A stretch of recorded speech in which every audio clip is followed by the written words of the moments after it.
नमस्कार साथियों, मेरा नाम शिवम तिवारी और मैं आपके सामने लाया हूं मिशन 2025 के लिए आज का बेहतरीन जानदार सेशन। और मैं आपके सामने डिस्कस करने वाला हूं आज all India PCB online test 18 का पेपर डिस्कशन, वो भी हिंदी में, और हिंदी में वो भी फ्री, एकदम फ्री ऑफ कॉस्ट। और ये केवल और केवल पॉसिबल है हमारे द ग्रेट सिंह सर के कारण, हमारे महागुरु सिंह सर के कारण पॉसिबल है। क्यों? क्योंकि उनका मानना है कि अब पढ़ने का अधिकार सबको, डॉक्टर बनने का भी अधिकार सबको। और इसी सिंह सर की सोच के तहत अब हम लोग, वो बच्चे जो गांव में रहते हैं, जिनको थोड़ा इंग्लिश समझने में दिक्कत आती है, उनके लिए पेपर को भाई हिंदी में डिस्कस करेंगे, पूरे जानदार तरीके से, शानदार तरीके से करेंगे। और इसीलिए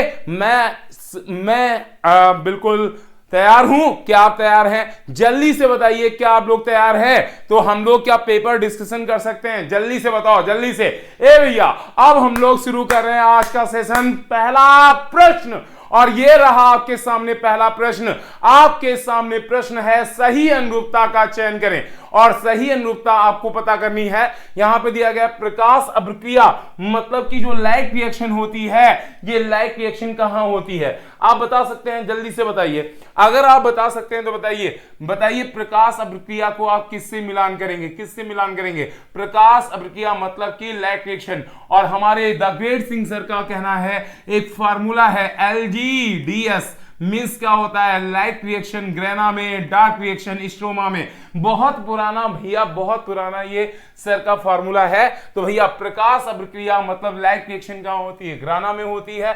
तो यहां पे ए का हो जाएगा फर्स्ट। अप्रकाश अभिक्रिया मतलब कि डार्क रिएक्शन, ये कहां होती है? स्ट्रोमा में होती है। डार्क रिएक्शन आपकी स्ट्रोमा में होती है, बी का हो जाएगा सेकेंड। जेंथोफिल का कलर पीला होता है, तो यहां पे सी का हो जाएगा सही मिलान थर्ड। और सर्वाधिक प्रकाश संश्लेषण नीला व लाल रंग में होता है, तो यहां पे डी का हो जाएगा फोर्थ। और यहां पे अगर हम सही मिलान करें तो सही मिलान में आप देखिए, ए का फर्स्ट, बी का सेकेंड, सी का थर्ड और डी का फोर हो जाएगा। सही उत्तर हो जाएगा दूसरा। प्रश्न संख्या 1 सही उत्तर होगा दूसरा।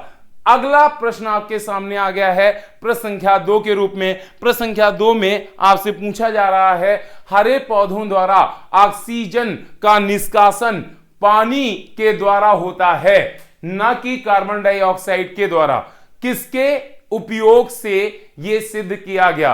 पहला दिया गया है रेडियो आइसोबार तकनीक से, बिल्कुल गलत जवाब। दूसरा दिया गया है रेडियो आइसोटोप टेक्निक या रेडियो आइसोटोप तकनीक से, यह बिल्कुल सही है। और इस वजह से प्रश्न संख्या दूसरे का सही उत्तर हो जाएगा दूसरा। और ये आपका प्रश्न संख्या दूसरा, इसका सही उत्तर हो जाएगा दूसरा। तो अब हम लोग अगले प्रश्न की तरफ बढ़ते हैं। और हमारे पास में अगला प्रश्न है, हमारे पास में जो अगला प्रश्न है प्रश्न संख्या 3। प्रश्न संख्या 3 में आपसे पूछा गया है, अचक्रीय फोटोफॉस्फोराइलेशन। अचक्रीय फोटोफॉस्फोराइलेशन का मतलब क्या होता है सर? नॉन साइक्लिक की साइक्लिक, नॉन साइक्लिक फोटोफॉस्फोराइलेशन में उत्पादित होता है। नॉन साइक्लिक फोटोफॉस्फोराइलेशन अगर आपको याद हो तो बेटा, नॉन साइक्लिक फोटोफॉस्फोराइलेशन में सबसे पहले कौन सा फोटो सिस्टम काम करता है? पीएस सेकेंड काम करता है। और पीएस सेकेंड काम करता है, तो यहां पे पीएस सेकेंड का, यहां पे आपको पता है पीएस सेकेंड के एलएससी होते हैं। पीएस सेकेंड के एलएससी में बेटा यहां पे जो रिएक्शन सेंटर होता है उसका नाम होता है P680। और ये P680 पर जब यहां पे लाइट गिरती है, तो लाइट गिरने के कारण इलेक्ट्रॉन जाते हैं किसके पास? ये इलेक्ट्रॉन जाते हैं प्राथमिक एक्सेप्टर के पास। तो यहां पे प्राथमिक एक्सेप्टर, प्राइमरी इलेक्ट्रॉन एक्सेप्टर के पास में, प्राइमरी इलेक्ट्रॉन एक्सेप्टर के पास में आपके जाएंगे इलेक्ट्रॉन्स। और ये इलेक्ट्रॉन किस में जाते हैं? फिर ये इलेक्ट्रॉन जाते हैं ETS में, और फिर ये डाउनहिल मूवमेंट होता है। फिर ये पहुंचते हैं पीएस फर्स्ट के रिएक्शन सेंटर P700 के पास। जैसे यहां पे लाइट गिरती है तो यहां पे ये जाते हैं इसके प्राइमरी इलेक्ट्रॉन एक्सेप्टर के पास, और फर्दर ये आपके जाते हैं किसके पास? NADP पॉजिटिव के पास। NADP पॉजिटिव से यहां पे बन जाता है NADPH2। तो यहां पर अगर आप देखिए तो ड्यूरिंग इस अपक्रिया के दौरान यहां पर क्या होता है, पानी टूटता है। पानी जब टूटता है तो पानी के टूटने से 2 वाटर मॉलिक्यूल टूटते हैं, तो 4 इलेक्ट्रॉन प्लस 4 प्रोटॉन मिलते हैं।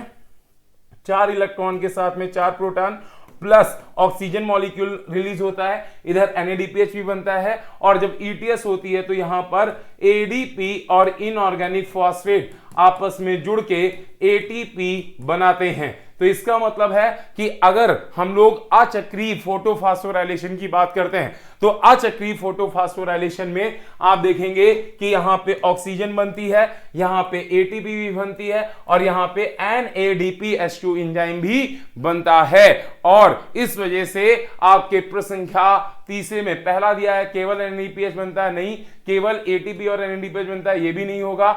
ATP, NADPH, ऑक्सीजन तीनों बनते हैं, तो यही सही होगा।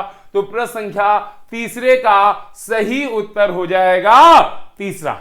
अगला प्रश्न है आपके सामने प्रश्न संख्या 4। प्रश्न संख्या 4 में आपके सामने दिया गया है हैच व स्लैक C4 चक्र कहलाता है, क्योंकि, है ना, आपका जो हैच और स्लैक है ये C4 चक्र क्यों कहलाता है? कहते हैं पहला आपका विकल्प दिया गया है प्रथम स्थायी उत्पादक ऑक्सैलोएस्टिक एसिड है जो C4 यौगिक होता है, तो ये बिल्कुल सही बात है ना। और इसीलिए हम लोग बेटा C4 चक्र को C4 चक्र इसीलिए कहते हैं क्योंकि इसमें जो प्रथम स्थायी उत्पाद होता है ये ऑक्सैलोएस्टिक एसिड होता है, और इसके पास में 4 कार्बन होते हैं। 4 कार्बन की वजह से इस चक्र का नाम रखा जाता है C4 चक्र या C4 साइकिल। तो ये बिल्कुल सही है, हैच एंड स्लैक ने इसे दिया था, इसीलिए हम लोग इसे हैच एंड स्लैक पथ भी कहते हैं। तो प्रश्न संख्या पहला इसका सही उत्तर हो जाएगा पहला।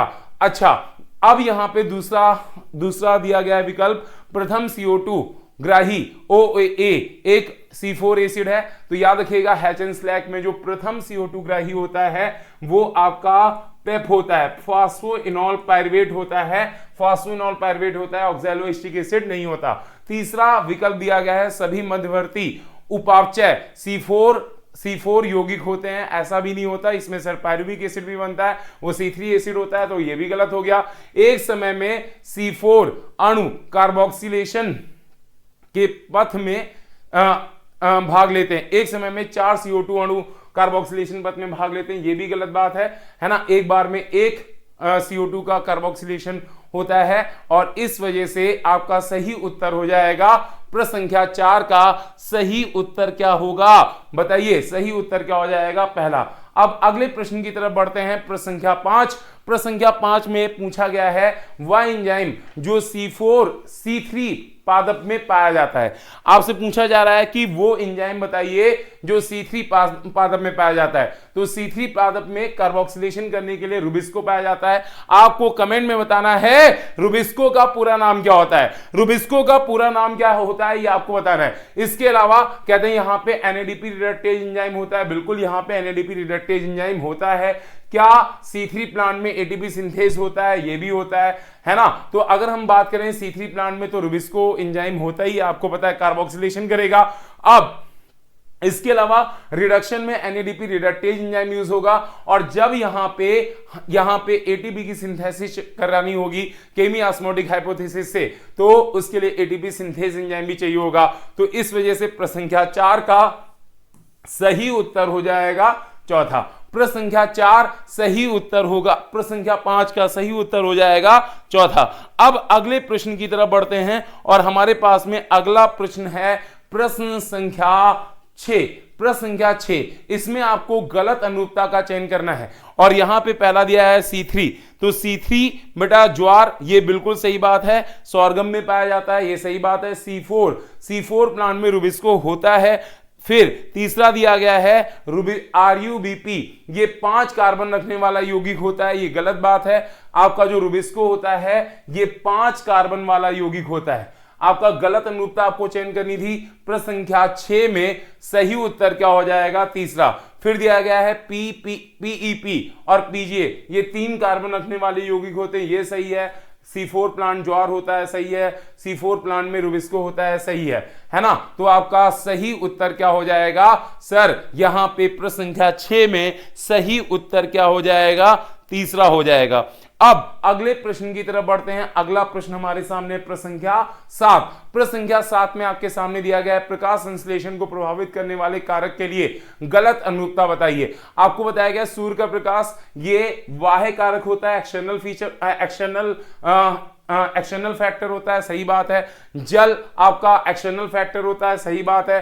कहते हैं पर्ण मध्यस्थक कोशिका मतलब मीजोफिल और क्लोरोप्लास्ट ये आपके आंतरिक कारक होते हैं, ये भी सही है। लेकिन तापमान ये आंतरिक कारक नहीं होता, ये आपका बाह्य कारक होता है। आपका जो भाई ये आपका जो तापमान है ये कैसा कारक होता है? बाह्य कारक। तापमान कैसा कारक है? बाह्य कारक। और इस वजह से आप देखेंगे प्रश्न संख्या 7 इसका सही उत्तर होगा चौथा। प्रश्न संख्या 7 का सही उत्तर क्या होगा? चौथा। अगले प्रश्न की तरफ बढ़ते हैं। अगला प्रश्न है प्रश्न संख्या 8। प्रश्न संख्या 8 में आपको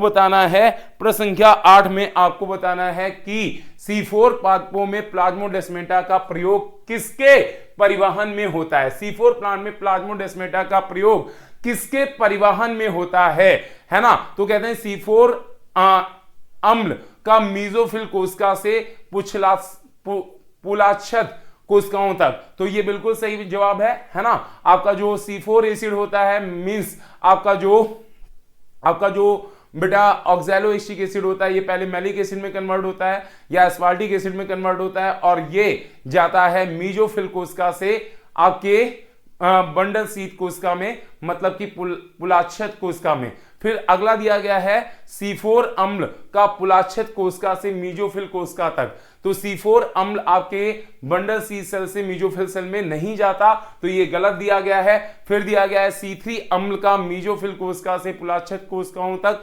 तो C3 अम्ल आपका मीजोफिल कोशिका से बंडल शीत सेल में नहीं जाता, ये भी गलत दिया गया है। फिर C3 अम्ल मतलब कि पायरुविक एसिड का पुलाच्छद कोशिकाओं से मीजोफिल कोशिकाओं तक। तो ये बिल्कुल सही जवाब है। तो यहां पर आपका ए सही है और डी सही है। इस वजह से प्रश्न संख्या 8 इसका सही उत्तर हो जाएगा पहला ए और डी। आपके जो ए और डी कथन दिए गए हैं ये बिल्कुल सही है। प्रश्न संख्या 8 सही उत्तर होगा पहला। तो प्रश्न संख्या 8 का सही उत्तर क्या हो गया? पहला। अगला प्रश्न आपके सामने है प्रश्न संख्या 9 और प्रश्न संख्या 9 में आपसे पूछा जा रहा है, यहां पर कथन दिया गया है यहां पर आपके सामने कथन है C3 प्लांट और C4 प्लांट की तुलना में ज्यादा कार्यक्षम होता है। बिल्कुल सही बात है। C4 प्लांट C3 प्लांट की तुलना में ज्यादा कार्यक्षम होता है, बिल्कुल सही बात है। अब अगला कारण दिया गया है C4 पादप में प्रकाश शोषण अनुपस्थित होता है और CO2 स्थिरीकरण C3 प्लांट की तुलना में ज्यादा होता है, ये भी सही है। तो आपका कथन भी सही है, कारण भी सही है और आपका कारण कथन का सही व्याख्या है। तो अगर आप देखेंगे तो यहां पर आप देखिए कहते हैं कि आपका ए और आर दोनों सही है, आर सही व्याख्या है ए का, तो ये बिल्कुल सही क्वेश्चन आपका ऑप्शन हो गया। तो प्रश्न संख्या 9 इसका सही उत्तर होगा चौथा सही उत्तर होगा। अब अगला दिया गया है प्रश्न संख्या 10। प्रश्न संख्या 10 में आपसे पूछा जा रहा है C3 प्लांट में एटीपी उपयोग होने की संख्या का अनुपात पर्ण मध्यस्थक कोशिका और बंडल शीत कोशिका में क्रमशः होता है। तो अगर हम लोग बात करते हैं पर्ण मध्यस्थक कोशिका मतलब कि मीजोफिल कोशिका की बात की जा रही है। किसकी बात की जा रही है? मीसोफिल कोशिका की अगर हम बात करें, मीसोफिल कोशिका में अगर हम देखें तो जब यहां पे पुनरुद्ध भवन होता है मतलब आपका जो पेप होता है वो फिर से रीजनरेट होता है।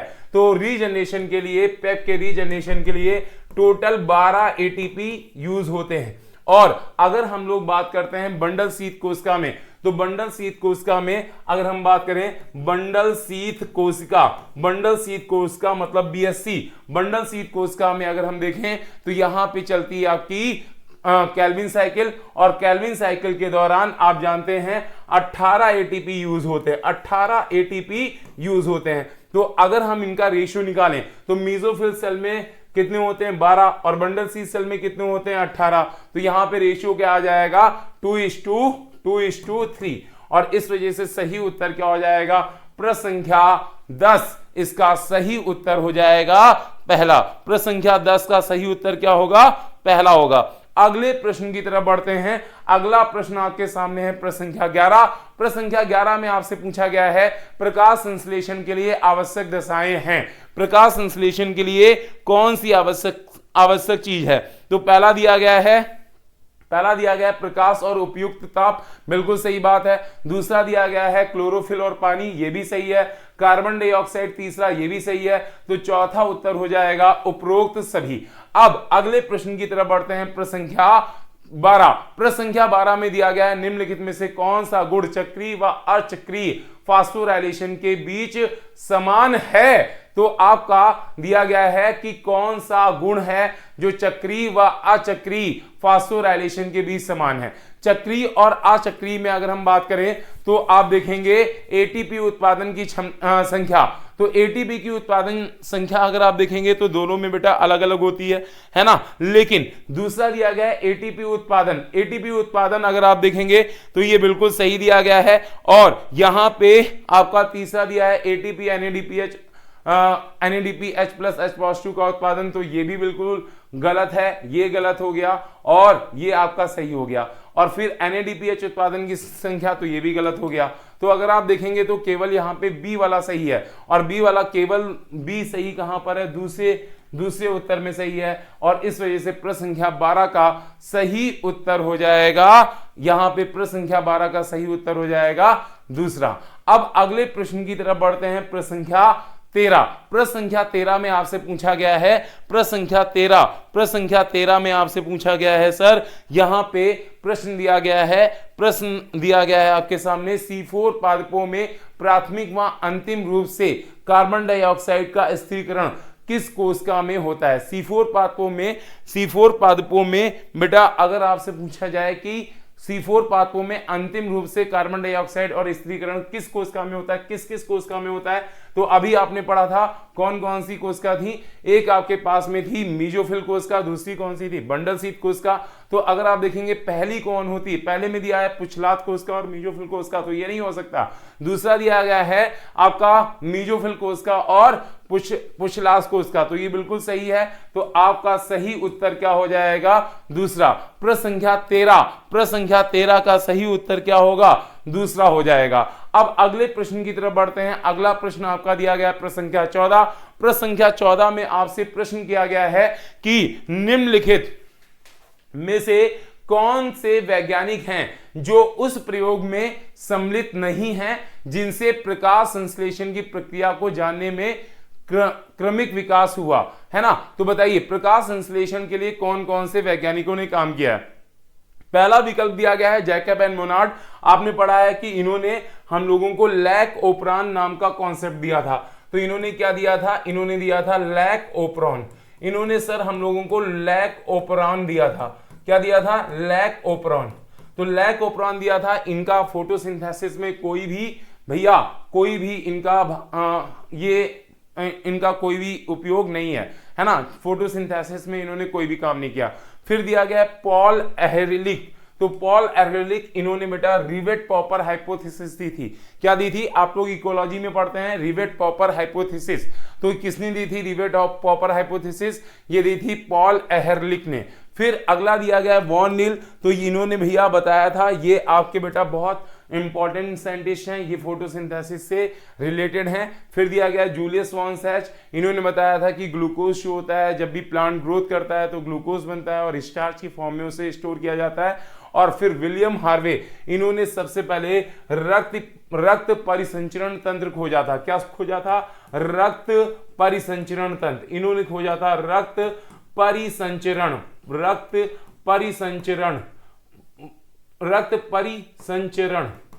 ये रक्त परिसंचरण को सबसे पहले मींस बेटा आपका ब्लड सर्कुलेशन को किसने डिस्कवर किया था? विलियम हार्वे ने।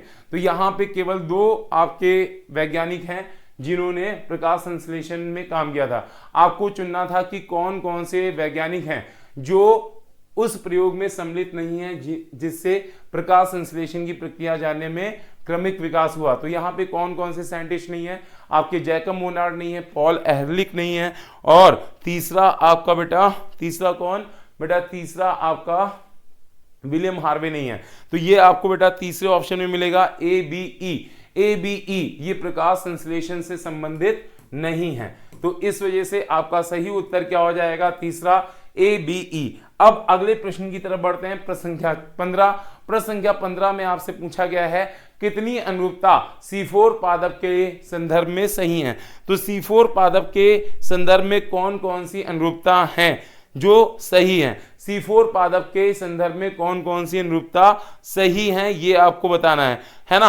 तो अगर आप देखो पहली अनुरूपता दी गई है पेप्केज, ये पर्णमध्यस्थक कोशिका में होता है, तो ये बिल्कुल सही बात है, पेप्केज आपका पर्णमध्यस्थक कोशिका में होता है। फिर दिया गया है पेप, ये 4 कार्बन वाला अणु होता है, नहीं सर इसमें केवल 3 कार्बन होते हैं। फिर दिया गया है OAA, ये प्राइमरी CO2 ग्राही है, नहीं भैया ये आपका प्राथमिक उत्पाद होता है जो सबसे पहले C4 साइकिल में बनता है। तो ये प्राथमिक, ये आपका प्राथमिक उत्पाद होता है, प्राथमिक उत्पाद होता है जो आपका कब बनता है, जब आपकी C4 साइकिल चलती है ना। तो ये प्राथमिक ग्राही नहीं है, ये प्राथमिक उत्पाद होता है जब C4 साइकिल चलती है। और फिर दिया गया है कैल्विन पाथवे, ये पर्णमध्यस्थक कोशिका में C4 प्लांट में होता है, नहीं ये आपकी बेटा ये होता है बंडल शीत कोशिका में। कहां होता है, ये होता है बंडल शीत कोशिका में।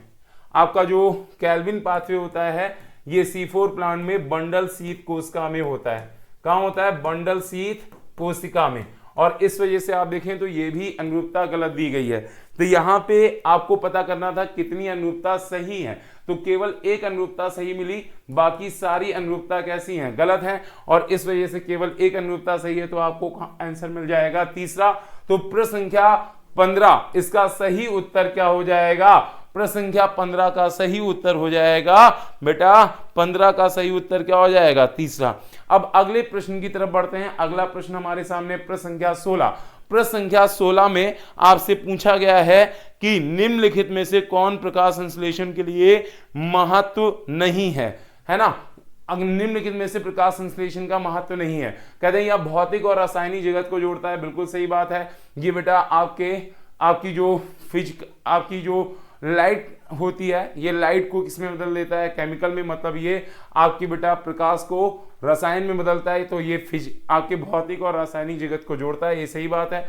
फिर दूसरा दिया गया है यह सौर ऊर्जा की सहायता से CO2 और H2O को कार्बनिक ऑर्गेनिक यौगिकों में बदलता है, बिल्कुल सही बात है, ये भी सही है। यह ऑक्सीजन का उपयोग करता है। तो प्रकाश संश्लेषण के दौरान जब हम लोग फोटोसिंथेसिस की रिएक्शन पढ़ते हैं, तो हम लोगों ने फोटोसिंथेसिस की इक्वेशन क्या पढ़ा है, हम लोगों ने पढ़ा है 6CO2 plus 12H2O, 6CO2 plus 12H2O। ये लाइट और क्लोरोफिल मॉलिक्यूल की प्रेजेंस में, लाइट और क्लोरोफिल मॉलिक्यूल की उपस्थिति में यहाँ पे आपके CO2 और जब पानी आपस में जुड़ते हैं तो यहाँ पे 6C6H12O6, मतलब कि यहाँ पे ग्लूकोज बनता है, क्या बनता है, ग्लूकोज। और ग्लूकोज के साथ साथ में कहते हैं यहाँ पे ग्लूकोज बनता है, और इसके अलावा यहाँ ऑक्सीजन बनती है, कितनी बनती है, 6 ऑक्सीजन बनती है, और 6 वाटर मॉलिक्यूल भी बनते हैं। तो अगर आप देखिए तो इस प्रकाश संश्लेषण की प्रक्रिया में ऑक्सीजन उपयोग नहीं होती, ऑक्सीजन रिलीज की जाती है, ऑक्सीजन बनाई जाती है। तो ये आपका बेटा ये गलत हो गया। तो अगर आप देखेंगे तो यहां पर आप देखेंगे आपसे पूछा गया था निम्नलिखित में से प्रकाश संश्लेषण का महत्व नहीं है, तो तीसरा ये प्रकाश संश्लेषण का महत्व नहीं है, उत्तर हो जाएगा तीसरा। तो प्रश्न संख्या 16 सही उत्तर होगा तीसरा। अब अगले प्रश्न की तरफ बढ़ते हैं। प्रकाश संश्लेषण के सही समीकरण में अभिकारक और उत्पाद के अणुओं को जोड़कर कुल संख्या है। तो अगर हम लोग प्रकाश संश्लेषण की अभिक्रिया की यहाँ पे अगर हम समीकरण लिखते हैं, तो समीकरण अभी अभी मैंने आपके सामने लिखी थी कि हमारे पास में 6 CO2 थे और इसके अलावा 12 पानी के अणु थे, और ये जब हमारे प्रकाश और क्लोरोफिल की प्रेजेंस में यहां पे अभिक्रिया होती थी, तो यहां पे क्या बनता था, यहां बनता था C6H12O6, मतलब कि यहां पे ग्लूकोज बनता है, और ग्लूकोज के साथ साथ में यहाँ पे 6 ऑक्सीजन और 6 हमारे पानी बनते। तो अगर हम यहाँ पे देखें तो बेटा यहाँ पे देखो 12 और 6 कितना हो गया 18, और यहां पे देखो 6 6 12 और 12 और 18 कितने हो गए मौलिक, कितने अणु हो गए 30, और एक ग्लूकोज बना तो प्लस 1, टोटल कितना हो गया 31। तो अगर आप प्रकाश संश्लेषण में देखेंगे तो कितने अणु बनते हैं, कितने अणु बनेंगे, यहां पे कितने अणुओं का कहते हैं प्रकाश संश्लेषण समीकरण में अभिकारक और उत्पाद के अणुओं को जोड़कर कुल संख्या कितनी होगी 31। कितने अणु हो जाएंगे 31। तो प्रश्न संख्या 17 का सही उत्तर क्या हो जाएगा दूसरा। अब अगले प्रश्न की तरफ बढ़ते हैं, प्रश्न संख्या 18। प्रश्न संख्या 18 में आपसे पूछा गया है प्रकाशीय श्वसन मतलब कि फोटो रेस्पिरेशन किस में होता है। पहला दिया गया सूत्रकणिका में होता है, क्लोरोप्लास्ट होता है, पेरोक्सीसोम में होता है। तो इसका सही उत्तर क्या हो जाएगा चौथा हो जाएगा। जो आपकी फोटो रेस्पिरेशन है, फोटो रेस्पिरेशन की प्रक्रिया 3 सेल ऑर्गेनेल में होती है, 3 कोशिकाओं में होती है। कौन कौन से, सूत्रकणिका में, क्लोरोप्लास्ट में, पेरोक्सीसोम में। तो इसका सही उत्तर हो जाएगा चौथा। अब अगला प्रश्न करते हैं। अगला प्रश्न आपके सामने है प्रश्न संख्या 19। प्रश्न संख्या 19 में आपसे पूछा गया है केल्विन चक्र के लिए सही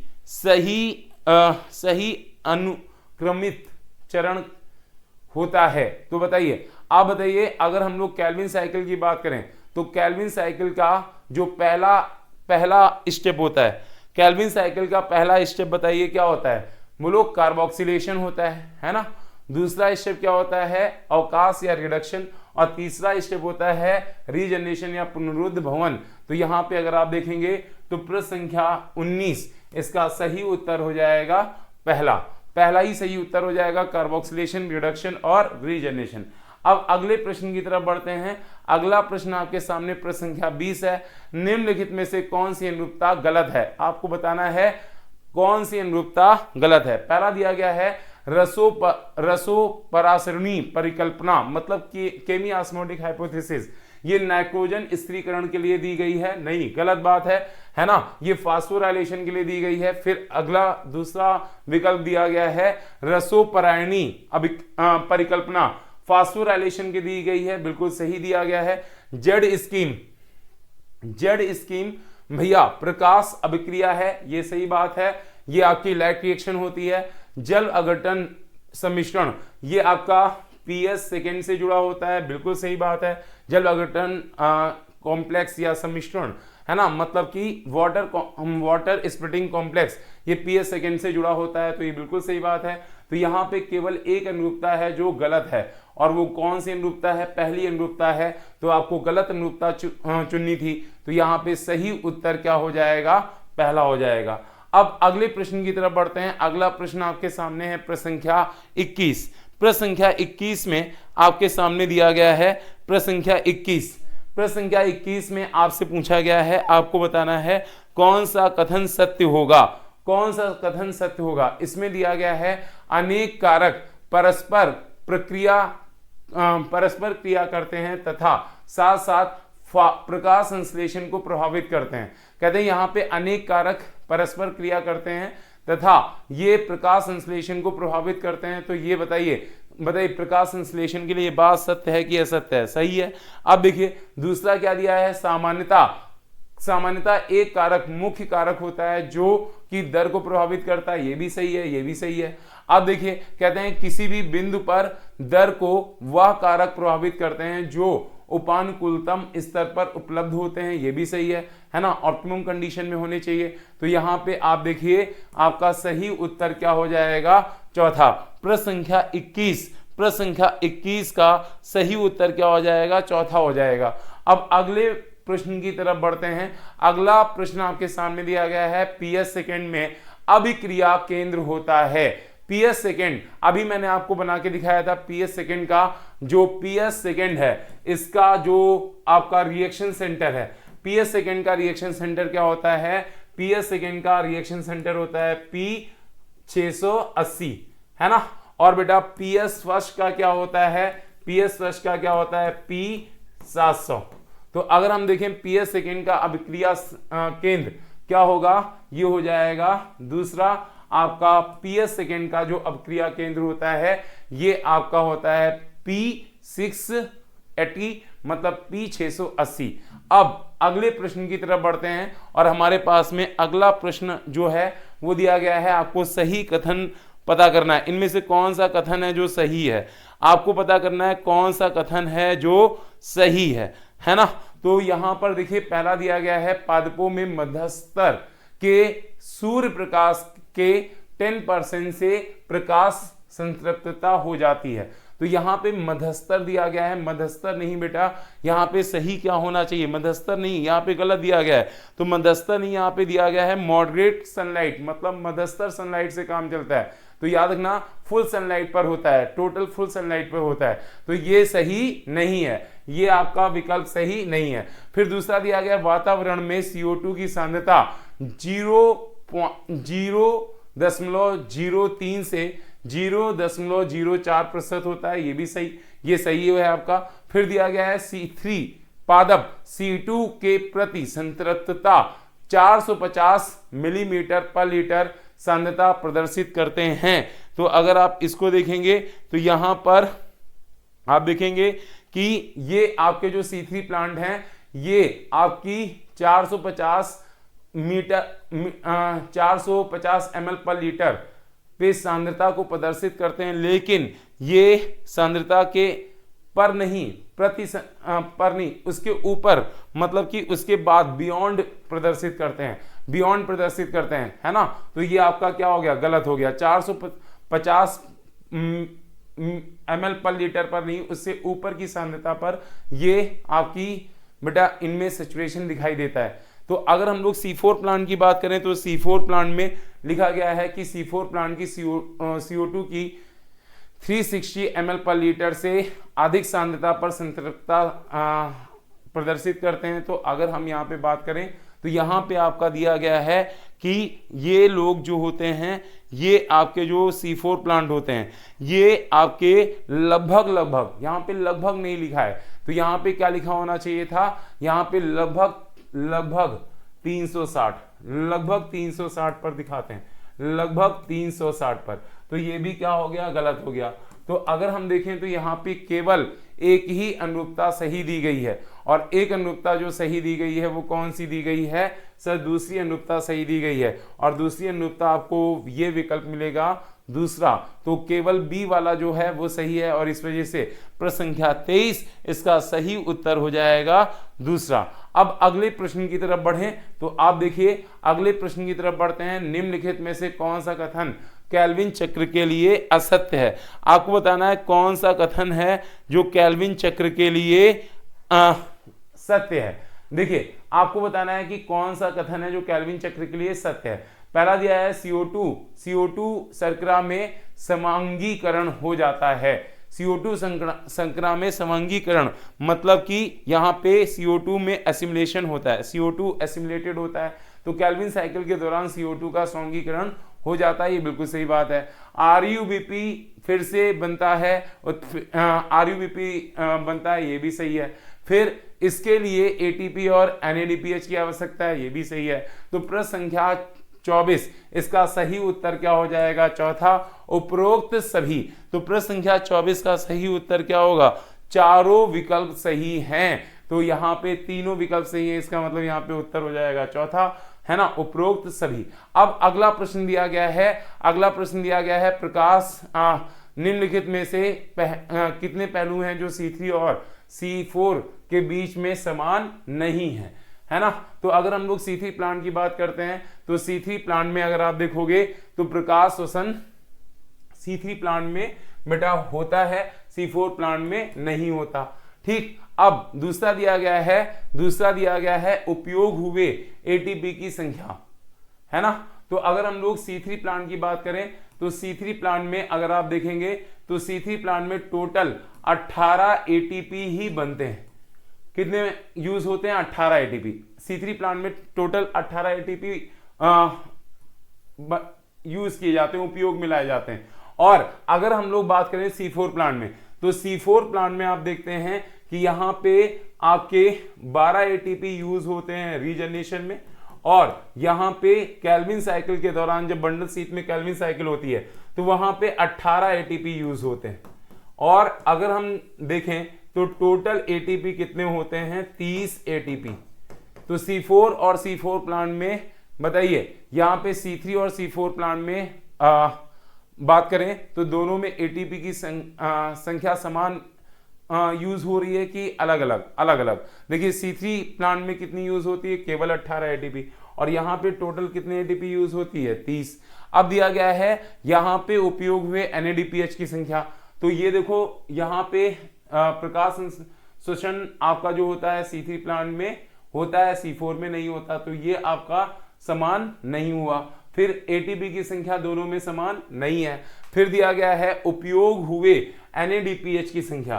तो अगर हम लोग बात करें NADPH की बात करें तो यहां पे NADPH की अगर हम लोग बात कर लेते हैं किसमें भैया, C3 प्लांट में। C3 प्लांट में बताइए टोटल NADPH कितने यूज होते हैं, 12 NADPH यूज होते हैं।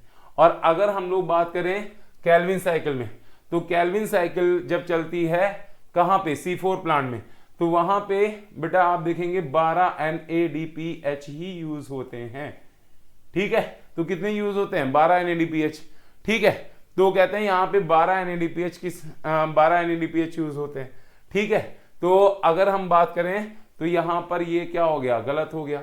ठीक है, यहां पे 12, यहां पे 12। अब इसके बाद में देखो फिर क्या दिया गया है, केल्विन चक्र।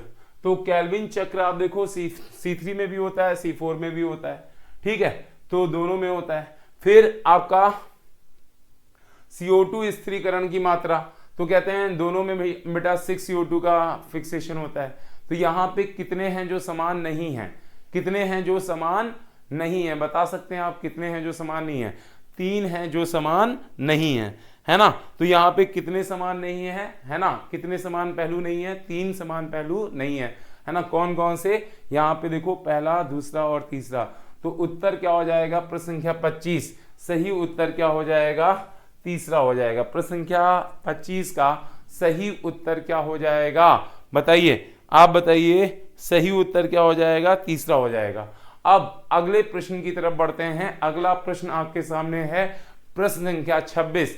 जब रुबिस्को ऑक्सीजन से बंधित होता है तो बनते हैं, कहते हैं जब रुबिस्को, आपका रुबिस्को जो है ऑक्सीजन से जुड़ता है तो बनते हैं। रुबिस्को जब ऑक्सीजन से जुड़ता है तो क्या क्या बनता है, एक फास्फोग्लिसरेट बनता है और एक फास्फोग्लाइकोलेट अणु बनता है। तो ये आपको कहां दिखाई दे रहा है, एक फास्फोग्लिसरेट और एक फास्फोग्लाइकोलेट अणु, ये आपको तीसरे विकल्प में दिख रहा है। तो प्रश्न संख्या 26 सही उत्तर क्या हो जाएगा, आप बताइए। प्रश्न संख्या 26 का सही उत्तर क्या हो जाएगा, सही उत्तर हो जाएगा तीसरा।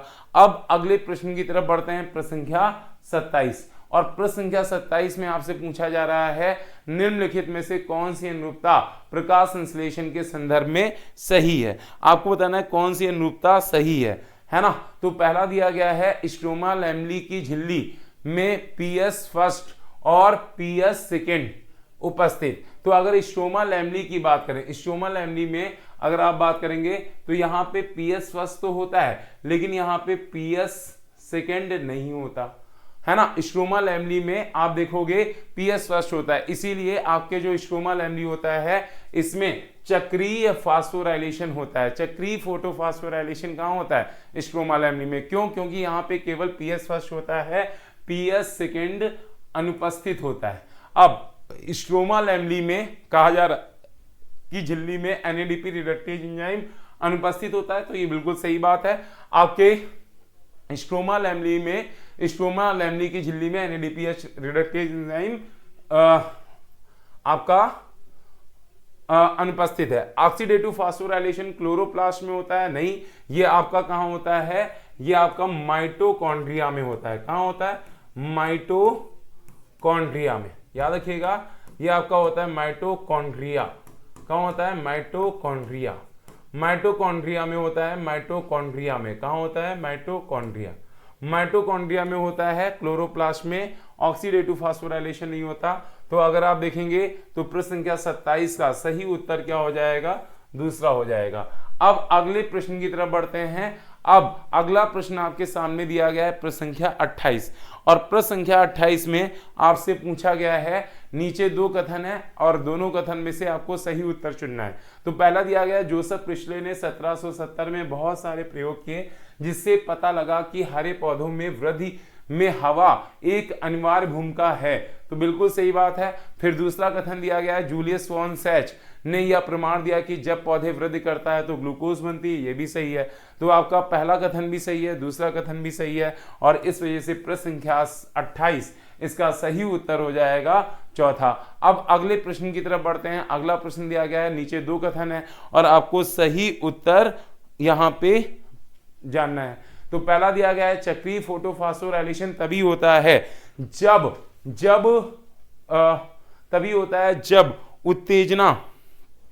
जब उत्तेजना के लिए प्रकाश का तरंग दैर्घ्य 680 नैनोमीटर से अधिक हो। तो ये बिल्कुल सही बात है ना। तो ये बिल्कुल सही है। कितना होना चाहिए यहाँ पे, 700 होना चाहिए, 700 नैनोमीटर का होना चाहिए, 700 नैनोमीटर। कितना होना चाहिए, 700 नैनोमीटर।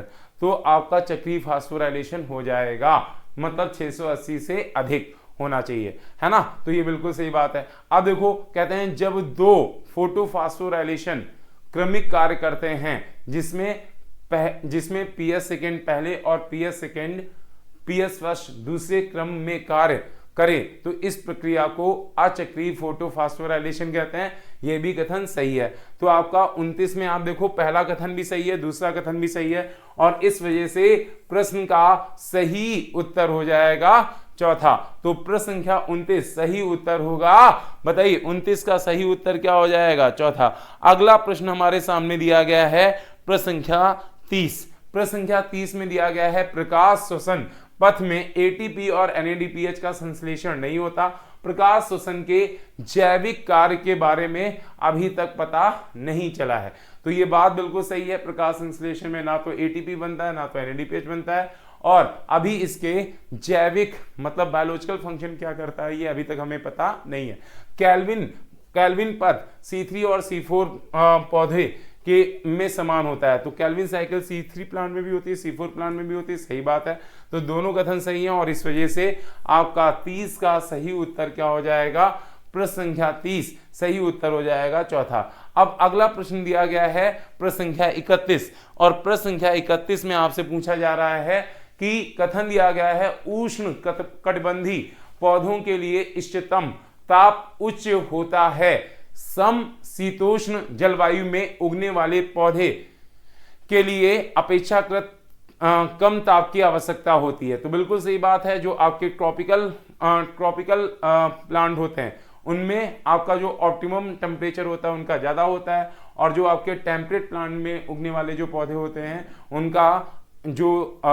उनका जो ऑप्टिमम टेम्परेचर होता है वो आपके ट्रॉपिकल प्लांट के कंपेयर में थोड़ा कम होता है। तो ये बिल्कुल सही बात है। अब अगला दिया गया है कथन दिया गया है दूसरा, C4 पौधे उच्च ताप पर अनुक्रिया करते हैं, है ना, बहुत सही बात है। कहते हैं तथा उनमें प्रकाश संश्लेषण की दर भी ऊंची होती है, जबकि C3 प्लांट इष्टतम ताप में कम होता है। तो बिल्कुल सही बात है। तो ये भी कथन सही है, ये भी कथन सही है। इसका उत्तर क्या हो जाएगा, चौथा हो जाएगा। प्रश्न संख्या 31 सही उत्तर हो जाएगा चौथा। अब अगले प्रश्न की बात करते हैं। अगला प्रश्न दिया गया है 32। प्रश्न संख्या 32 में आपसे पूछा गया है कितनी अनुरूपता सही दी गई हैं। यहाँ पे कितनी अनुरूपताएं जो सही दी गई हैं। पहला दिया गया है कोलेजन एक हार्मोन नहीं होता, ये आपका कोलेजन हार्मोन नहीं होता, बल्कि भैया ये कोलेजन एक प्रोटीन है। ये कोलेजन एक प्रोटीन होती है जो अंतराकोशिकीय पदार्थ मतलब कि ये इंटरसेलुलर सब्सटेंस बनाती है। क्या बनाती है, इंटरसेलुलर सब्सटेंस, अंतराकोशिकीय पदार्थ बनाती है। क्या बनाती है, अंतराकोशिकीय पदार्थ। तो ये अनुरूपता गलत है। अब इसके बाद में जरा देखो, कहते हैं ट्रिप्सिन एंजाइम है, ये सही है। इंसुलिन एंजाइम नहीं है। इंसुलिन क्या है, हार्मोन है। इंसुलिन क्या है, हार्मोन। इंसुलिन क्या है सर, हार्मोन है। ठीक है। अब इसके बाद में अगला देखिए, कहते हैं प्रतिरक्षा संक्रमित कर्ता से लड़ना, ये बिल्कुल सही बात है ना।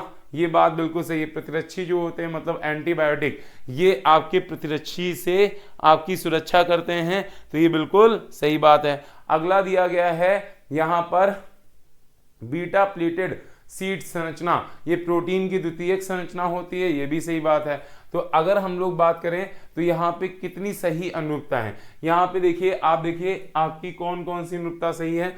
बी अनुरूपता सही है, इसके बाद में आप देखिए आपकी जो डी अनुरूपता है ये सही है, और इसके बाद में आप देखिए आपकी जो ई अनुरूपता दी गई है वो सही है। तो कितनी अनुरूपता सही है? 3, और इस वजह से 3 अनुरूपता सही है, इस वजह से प्रश्न संख्या 32 इसका सही उत्तर क्या हो जाएगा? पहला हो जाएगा। प्रश्न संख्या 32 का सही उत्तर, बोलो 32 का सही उत्तर क्या हो जाएगा? पहला। अब इसके बाद में देखो, इसके बाद में प्रश्न संख्या 33, प्रश्न संख्या 33 की बात करते हैं। प्रश्न संख्या 33 में सबसे पहले आपको बताया गया है वसीय अम्ल। बताइए इनमें से वसीय अम्ल कौन सा है? वसीय अम्ल कौन सा है? पहला दिया गया है आपके पास में, पहला विकल्प दिया गया है यहाँ पे आपके सामने, पहला विकल्प दिया गया है पाल्मिटिक अम्ल, है ना। तो अगर हम लोग यहाँ पे देखें वसीय अम्ल कौन सा है? पाल्मिटिक अम्ल। तो पाल्मिटिक अम्ल जो होता है ये आपका एक वसीय अम्ल है। फिर क्या है? फास्फोलिपिड। फास्फोलिपिड किसे कहते हैं? लेसिथिन को कहते हैं। तो बी का क्या हो जाएगा? बी का हो जाएगा थर्ड। एरोमेटिक अमाइनो एसिड कौन सी होती है? ट्रिप्टोफान। ट्रिप्टोफान क्या होती है? Aromatic amino acid. और अम्लीय अमाइनो एसिड कौन सी होती है? ग्लूटामिक अम्ल। तो यहाँ पे आप देखेंगे, यहाँ पे सही अनुरूपता क्या हो जाएगी? ए का 4, एक ही ऑप्शन में दिख रहा है, ए का 4, बी का थर्ड, और सी का सेकेंड, और डी का फर्स्ट। तो अगर आप देखेंगे तो यहाँ पे आपको उत्तर सही मिल जाएगा तीसरा।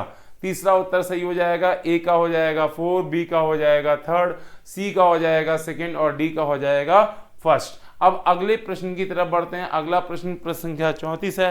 प्रश्न संख्या 34, प्रश्न संख्या 34 में आपसे पूछा जा रहा है सोलराइजेशन एक प्रक्रिया है जिसमें पहला विकल्प दिया गया है, पहला विकल्प आपका दिया गया है कि इसमें सौर ऊर्जा की सहायता से शर्करा बनता है।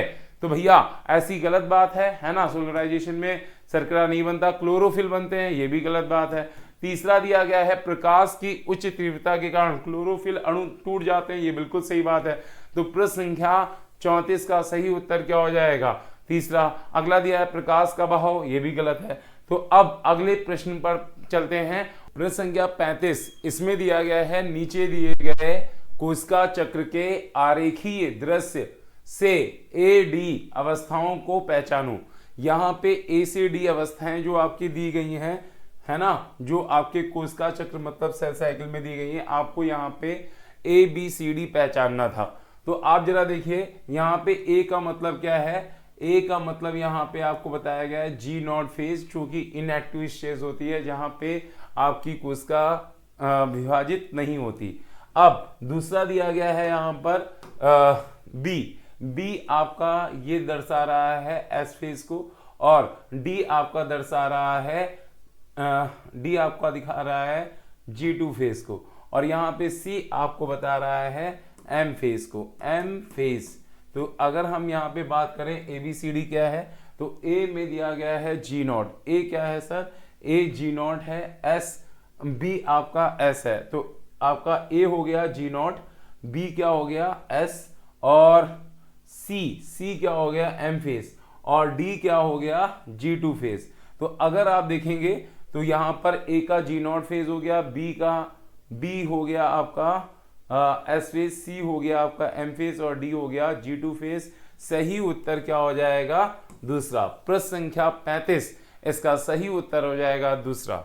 और प्रश्न संख्या 36 में आपसे पूछा गया है कोशिका चक्र घटनाओं का क्रम है। तो अभी हमने पिछला प्रश्न किया ही है, तो वहीं से हम यहाँ पे कर सकते हैं।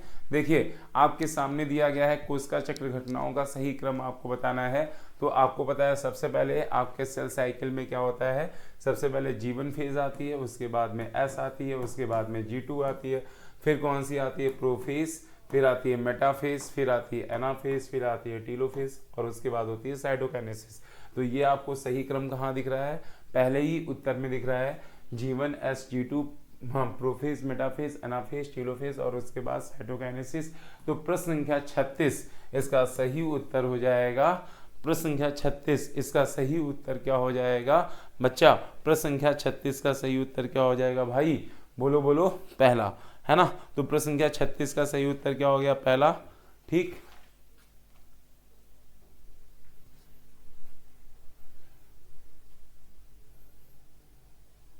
G1 S G2, फिर क्या होगा? प्रोफेस, मेटाफेस, एनाफेस और टीलोफेस। ठीक है, इसका सही उत्तर क्या हो जाएगा? पहला। अब अगले प्रश्न की ओर बढ़ते हैं। अगला प्रश्न आपके सामने प्रश्न संख्या 37। प्रश्न संख्या 37 में आपसे पूछा गया स्तंभ प्रथम स्पष्ट लक्षण जो गुण सूत्र की अनुपस्थिति के आधार पर है के साथ आपको स्तंभ द्वितीय अर्धसूत्री विभाजन की अवस्था का मिलान करो और नीचे दिए गए स्तंभों में उपयोग किए गए कोडों की सही उत्तर का चयन करो। तो पहला दिया गया है टर्मिनलाइजेशन ऑफ कैस्मेटा, टर्मिनलाइजेशन ऑफ कैस्मेटा, है ना। आप इसको किससे मिलाएंगे? टर्मिनलाइजेशन ऑफ कैस्मेटा किसमें होता है? डायाकाइनेसिस। किसमें होता है सर? डायाकाइनेसिस। ठीक है, टर्मिनलाइज कैस्मेटा आपको कहाँ दिखाई देता है? टर्मिनलाइजेशन ऑफ कैस्मेटा कहाँ होता है? डायाकाइनेसिस में।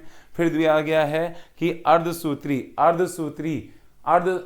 गुण सूत्र के विखंडन का विनिमय, ये विनिमय ये आपका कहाँ होता है? पैकेटिन स्टेज में होता है। तो आपका बी का क्या हो जाएगा? फर्स्ट। फिर दिया गया है आपके सामने समजात गुण सूत्रों की सिनेप्सिस, तो ये आपका सी का क्या हो जाएगा? सी का हो जाएगा सेकेंड। सी का क्या हो जाएगा? जाइगोटीन, मतलब सेकेंड हो जाएगा। और फिर कैस्मेटा की अनुपस्थिति, ये क्या हो जाएगा? डी का हो जाएगा 4। तो डी का क्या हो जाएगा? 4। तो ए का आपका हो गया थर्ड, ए का थर्ड, बी का फर्स्ट, सी का सेकेंड और डी का 4। ये केवल आपको एक उत्तर में दिख रहा है, प्रश्न संख्या 37। इसका सही उत्तर क्या होगा? प्रश्न संख्या 37 का सही उत्तर हो जाएगा दूसरा। अब अगले प्रश्न की तरफ बढ़ते हैं, प्रश्न संख्या 38। प्रश्न संख्या 38 में आपसे पूछा गया है क्रॉसिंग ओवर किस अर्ध गुणसूत्र के बीच कोशिका चक्र की किस अवस्था में होता है? तो आप बताइए क्रॉसिंग ओवर कब होती है? ये प्रोफेस फर्स्ट की पैकेटीन अवस्था में होती है। और यहाँ पे पहला विकल्प दिया है प्रोफेस के जाइगोटीन अवस्था में, गलत हो गया। दूसरा दिया गया है प्रोफेस फर्स्ट के पैकेटीन अवस्था में समजात गुणसूत्रों के असंगत अर्ध गुणसूत्र मतलब कि नॉन सिस्टर क्रोमैटिड के बीच होता है। तो ये बिल्कुल सही है। तो प्रश्न संख्या 38 का सही उत्तर क्या हो जाएगा? प्रश्न संख्या 38 का सही उत्तर हो जाएगा दूसरा। प्रश्न संख्या 38 का सही उत्तर क्या हो गया भाई? प्रश्न संख्या 38 का बोलो, प्रश्न संख्या 38 का सही उत्तर क्या हो गया? दूसरा। अब अगला प्रश्न करते हैं। अगला प्रश्न आपके सामने प्रश्न संख्या 39 है। प्रश्न संख्या 39 में सबसे पहले आपके सामने दिया गया है ये फिगर, आपको बताना है एबीसी। बताइए ए क्या है यहाँ पे? ए का मतलब यहाँ पे बताया गया है कार्बोक्सिलेशन। तो पहला ए का मतलब क्या हो गया? यहाँ पे आपको बताया गया ए का मतलब है कार्बोक्सिलेशन। ये क्या है सर? ये आपका कार्बोक्सिलेशन है। फिर यहाँ पे बी का मतलब डिडक्शन, मतलब अवकाश है। बी यहाँ पे क्या दिखाया गया है? अवकाश। और यहाँ पे आपका सी क्या है? सी आपका है पुनरुद्ध भवन। तो ये आपका पुनरुद्ध भवन हो गया। तो ए हो गया कार्बोक्सिलेशन, बी हो गया अवकाश और सी हो गया पुनरुद्ध भवन। तो इसका सही उत्तर हो जाएगा प्रश्न संख्या 39, सही उत्तर हो जाएगा दूसरा। अब आपके सामने यहाँ पे समीकरण दिया गया है प्रश्न संख्या 40। यहाँ पे आपके सामने समीकरण दिए गए हैं और आपको बताना है सही समीकरण क्या होगा। तो यहाँ पर देखिए सबसे पहले आपके सामने दिया है ग्लूकोज है 6CO2, है ना। प्रकाश संश्लेषण में बेटा क्या होता है? CO2 और पानी जुड़ के ग्लूकोज बनता है। तो ये गलत हो गया। फिर दूसरा दिया गया है CO2 6CO2 और 12 H2O मॉलिक्यूल हैं और यहाँ पे ऊर्जा बन रही है। तो ये गलत हो गया, है ना। तो देखो तीसरे में क्या दिया है? CO2 और पानी है और फिर यहाँ पे प्रकाश क्लोरोफिल की उपस्थिति में ग्लूकोज बन रहा है, पानी बन रहा है, ऑक्सीजन बन रही है। बिल्कुल सही बात है। फिर अगला क्या दिया है? ग्लूकोज है, ऑक्सीजन है ना, और वाटर है। तो ये गलत हो गया, ये गलत हो गया भाई, गलत हो गया, है ना। तो आपका सही उत्तर क्या हो जाएगा? प्रश्न संख्या 40 सही उत्तर हो जाएगा तीसरा। अगले प्रश्न पर आते हैं। अगला प्रश्न प्रश्न संख्या 41 है। प्रश्न संख्या 41 की बात करें तो प्रश्न संख्या 41 में आपसे पूछा गया है आधी पत्ती प्रयोग में, जिसमें एक पत्ती का आंशिक भाग परख नली के अंदर रखा होगा और इसमें KOH से भीगी हुई रुई भी रखी होगी, जबकि शेष भाग प्रकाश में रहने दिया होगा। इसके बाद इस उपकरण को कुछ समय के लिए धूप में रखा जाता है। कुछ समय बाद आप स्टार्च के लिए पत्ती का परीक्षण करते हो। इस परीक्षण को से आपको पता लगा कि पत्ती का जो भाग परख नली के में था उससे स्टार्च की पुष्टि नहीं की, जो भाग प्रकाश में था उसने स्टार्च की पुष्टि की। इस प्रयोग से क्या सिद्ध होता है? इस प्रयोग से क्या सिद्ध होता है आपको बताना है। इस प्रयोग से क्या सिद्ध होता है ना। तो आप देखो यहाँ पे पहला विकल्प दिया गया है, प्रकाश संश्लेषण के समय ऑक्सीजन निष्कासित होती है, गलत बात है। प्रकाश संश्लेषण के लिए ऑक्सीजन पानी की आवश्यकता होती है, गलत बात है। प्रकाश संश्लेषण के लिए क्लोरोफिल की आवश्यकता होती है, गलत बात है। प्रकाश संश्लेषण के लिए कार्बन डाइऑक्साइड की जरूरत होती है, सही बात है। क्यों? क्योंकि आपकी जो परख नली के अंदर जो आपका बेटा KOH होता है, ये KOH क्या करता है, KOH जो आपका रखा होता है ये आपकी पत्ती की CO2 ले लेता है, जिसके कारण जो परख नली के अंदर जो भाग होता है उसमें फोटोसिंथेसिस नहीं होती, बाहर वाले भाग में फोटोसिंथेसिस होती है, उसमें स्टार्च पुष्टि होती है। बाहरी भाग में बेटा जो होता है यहाँ पे क्या होता है, फोटोसिंथेसिस होती है। तो इस वजह से इसका सही उत्तर हो जाएगा चौथा। अगले प्रश्न की बात करते हैं। अगला प्रश्न आपके सामने है 42 में आपके सामने दिया गया है प्रश्न संख्या 42। इसमें आपके सामने पूछा गया है कि TW एंजलमैन ने प्रिज्म की सहायता से प्रकाश को स्पेक्ट्रमी घटकों से अलग किया और फिर एक सहवाल को जिसमें ऑक्सीबैक्टीरिया के निलंबन में रखा गया था को प्रदीपित किया गया। उस हरित सहवाल का नाम बताइए। उस हरित सहवाल का नाम क्या है? तो आपको बताया क्लोरेला इन्होंने यूज नहीं की थी। इन्होंने कौन सी यूज की थी? क्लेडोफोरा। और इसके अलावा क्लेमैडोमोनास भी नहीं हो सकता, नॉस्टाक एनामिना। ये आपके बेटा ये आपके जो होते हैं ये आपके ब्लू ग्रीन एल्गी होते हैं। ये क्या होते हैं? ब्लू ग्रीन एल्गी, मतलब ये साइनोबैक्टीरिया हैं। तो इनका इन्होंने यूज नहीं किया था, इन्होंने एल्गी का यूज किया था। और जो एल्गी इन्होंने यूज की थी उसका नाम क्या था? क्लेडोफोरा। अब अगले प्रश्न की तरफ बढ़ते हैं। प्रश्न संख्या 43। प्रश्न संख्या 43 आपके सामने है। प्रश्न संख्या 43 में आपसे कहा गया है, कथन दिया गया है ब्लैकमैन ने लॉ ऑफ लिमिटिंग फैक्टर दिया। दूसरा कथन दिया गया है छाया व सघन जंगलों में उत्पन्न पौधों को छोड़कर प्रकाश शायद ही प्रकृति में सीमाकारी कारक हो। ये भी सही है, ये भी सही है। और फिर C4 प्लांट में लगभग, ये अभी क्वेश्चन किया हम लोगों ने, है ना, लगभग 350 ml पर लीटर संतृप्त हो जाते हैं। C3 प्लांट में बढ़ी हुई सांद्रता पर अनुक्रिया करता है तथा संतृप्त केवल 450 ml पर लीटर के बाद ही दिखाई देता है। तो ये भी सही है। आपके तीनों कथन सही हैं, पहला दूसरा तीसरा तीनों कथन सही हैं और इस वजह से आपका सही उत्तर हो जाएगा चौथा। अब अगले प्रश्न की तरफ बढ़ते हैं। अगला प्रश्न दिया गया है प्रश्न संख्या 44। प्रश्न संख्या 44 में आपसे कहा जा रहा है क्रोमैटोग्राफी द्वारा हरे पादपों के पर्णवर्णकों के अलग कर सकते हैं कि पत्ती की स्थिति वर्णक के कारक जो हरापन दिखाई देता है वह किसी एक वर्णक के कारक नहीं बल्कि कितने वर्णक के कारण होता है। कितने वर्णक होते हैं? 4 वर्णक होते हैं। कौन कौन से? A, B, जेंटोफिल और कैरिटनॉइड। तो इसका सही उत्तर हो जाएगा चौथा। अब अगले प्रश्न की तरफ बढ़ते हैं। प्रश्न संख्या 45। प्रश्न संख्या 45 में आपसे पूछा गया है, प्रश्न संख्या 45 में आपसे पूछा गया है प्रकाश संश्लेषण को समर्पित करता है। प्रकाश संश्लेषण को समर्पित करता है। कम प्रकाश तीव्रता, सही बात है ना? नहीं, कम प्रकाश तीव्रता नहीं, गलत बात, है ना। फिर दूसरा दिया गया है, कहते हैं कि प्रकाश शोषण को समर्पित करता है। मीन्स क्या हो गया? फोटो रेस्पिरेशन किसके द्वारा होगा? तो कहते हैं फोटो रेस्पिरेशन कब होता है? जब आपकी अधिक ऑक्सीजन हो और कम कार्बन डाइऑक्साइड हो। तो यहां पर आपका सही उत्तर हो जाएगा चौथा, है ना। सही उत्तर क्या हो जाएगा? चौथा। अधिक ऑक्सीजन हो और कम कार्बन डाइऑक्साइड हो। तो उस केस में क्या होगा, उस केस में ऑक्सीजन रुबिस्को के साथ बाइंड करेगी और एक मॉलिक्यूल बनेगा 3-फास्फोग्लिसरिक एसिड और एक मॉलिक्यूल बनेगा आपका फास्फोग्लाइकोलेट का।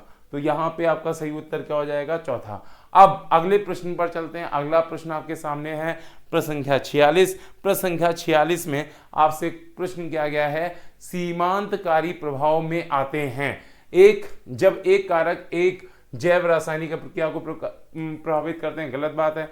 जब कई कारक एक जैव अपक्रिया को प्रभावित करते हैं तो दूसरा ही सही हो जाएगा। प्रश्न संख्या 46 इसका सही उत्तर होगा दूसरा। अब अगले प्रश्न की तरफ बढ़ते हैं। अगला प्रश्न आपके सामने है प्रश्न संख्या 47। इसमें आपसे बोला गया है सबसे अच्छे प्रकाश संश्लेषण और क्लोरोप्लास्ट में बंडल आवरण की उपस्थिति किसकी विशेषता है। सबसे अच्छा बेटा, सबसे अच्छा प्रकाश संश्लेषण और क्लोरोप्लास्ट में बंडल आवरण किस में पाए जाते हैं, C4 प्लांट में पाए जाते हैं। तो आपका तीसरा उत्तर सही हो जाएगा C4 पादपों में, C4 पादपों में। ठीक है, C4 पादपों में सबसे अच्छे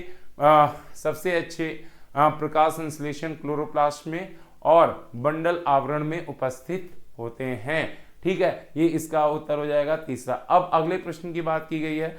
यहाँ पे आपको दिखाया गया है कि CO2 और वाटर आपस में रिएक्ट कर रहे हैं तो एक कंपाउंड बन रहा है बी का मतलब यहाँ पे क्या बन रहा है, C6H12O6 ग्लूकोज बन रहा है। अब एक ग्लूकोज जो होता है CO2 और वाटर में, इसमें दिखाया गया है ग्लूकोज जो होता है ये आपका CO2 और वाटर में बदलता है। ऐसा कब होता है, ये होता है आपके श्वसन के दौरान, रेस्पिरेशन के दौरान। और अगर हम लोग बात करते हैं तो यहाँ पर दिया गया है जो आपका CO2 है, वो CO2 जो होता है वो आपका ग्लूकोज में कब बदलता है, ये होता है आपके प्रकाश संश्लेषण के दौरान, प्रकाश संश्लेषण के दौरान, है ना। तो प्रकाश संश्लेषण के दौरान क्या होता है, CO2 और वाटर ग्लूकोज में बदलते हैं। तो पहला क्या हो गया, श्वसन। पहला हो गया श्वसन, है ना। पहला श्वसन है और दूसरा प्रकाश संश्लेषण है। बी कार्बोहाइड्रेट और ऑक्सीजन। नहीं, ये नहीं है भाई। देखो यहाँ पे पहला क्या है, पहला यहाँ पे आपका पहला क्या हो गया, श्वसन। दूसरा हो गया, पहला हो गया श्वसन, दूसरा क्या हो गया, पहला आपका हो गया श्वसन, दूसरा प्रकाश संश्लेषण। और बी क्या है, बी बेटा यहाँ पर क्या होगा, हाँ बी क्या होगा, हाँ सर यहाँ पे बी में यहाँ पे क्या होगा, C6 और ऑक्सीजन। तो बिल्कुल सही बात है ना। तो यहाँ पे क्या हो जाएगा, बी पहला क्या है श्वसन, दूसरा क्या है प्रकाश संश्लेषण और बी कार्बोहाइड्रेट और ऑक्सीजन है। तो इसका सही उत्तर हो जाएगा चौथा। प्रश्न संख्या 48 सही उत्तर क्या हो जाएगा, चौथा हो जाएगा। अब अगले प्रश्न की बात करते हैं। अगला प्रश्न क्या दिया गया है, तरंग दैर्ध्य किस श्रेणी इन नैनोमीटर को प्रकाश संश्लेषी रूप में सक्रिय विकिरण पार कहा जाता है। तो बेटा 400 से 700 नैनोमीटर की जो लाइट होती है ये आपकी पार कहलाती है। तो इसका सही उत्तर हो जाएगा तीसरा। अगला प्रश्न है प्रश्न संख्या 50 और प्रश्न संख्या 50 का आप में बताना है आपको प्रश्न संख्या 50 में कि प्रकाश अपक्रिया में इलेक्ट्रॉनों के प्रभाव की सही क्रम क्या है। तो सबसे पहले आपको बताया कि यहाँ पे इलेक्ट्रॉन का प्रभाव कहाँ से होता है, PS सेकेंड के रिएक्शन सेंटर से इलेक्ट्रॉन प्राइमरी एक्सेप्टर के पास जाता है, फिर ये किसके पास जाता है, प्लास्टोक्विनोन, फिर साइटोक्रोम, फिर PS वश और फिर फेरिडॉक्सिन। तो पहला ही बिल्कुल सही है। तो यहाँ पे आपने पढ़ा था केमी-ऑस्मोटिक हाइपोथेसिस, वहां से ये क्वेश्चन दिया गया है और इसका सही उत्तर हो जाएगा पहला। प्रश्न संख्या 50 सही उत्तर होगा इसका पहला। तो आपको ये सेशन कैसा लगा जल्दी से बताइएगा। Thank you so much. आज के लिए इतना ही और फिर कल फिर मिलेंगे चलते चलते।